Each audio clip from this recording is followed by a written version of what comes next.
Hello, Hello everyone. everyone. Today we have started packing for our 1 month trip to Europe and we are trying to fit everything in one baggage and one suitcase. Let's see how this goes. Yeah.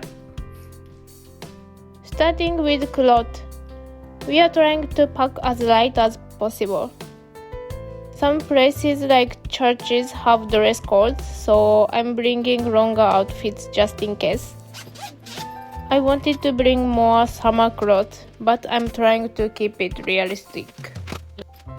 And also got a few new outfits for photos. And for the cruise, I need to bring a dress and heels for the formal dinner. For toiletries, I'm using simple zip bags instead of a pouch. Some places like Airbnb don't always have everything, so I'm bringing a few basics just in case. If we need anything else, we can always buy it there. For medicines, you never know how your body reacts when you travel, so just in case. We are also bringing a few travel items to stay comfortable, like these foldable slippers.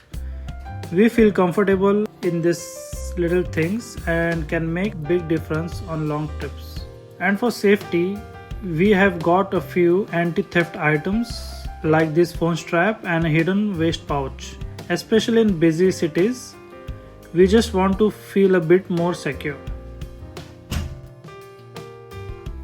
For my backpack, I'm keeping all the important things here: passport, cash, camera, and electronics. We also ordered euros in advance from a bank, and they delivered it to our home, which was really convenient. Packing for 1 month was honestly harder than I expected. I still feel like I might be forgetting something, and maybe I packed too many clothes. So we think this is everything. So let's see how this works in Europe and we will see you in our next video in Europe. Till then, see you and bye. Bye.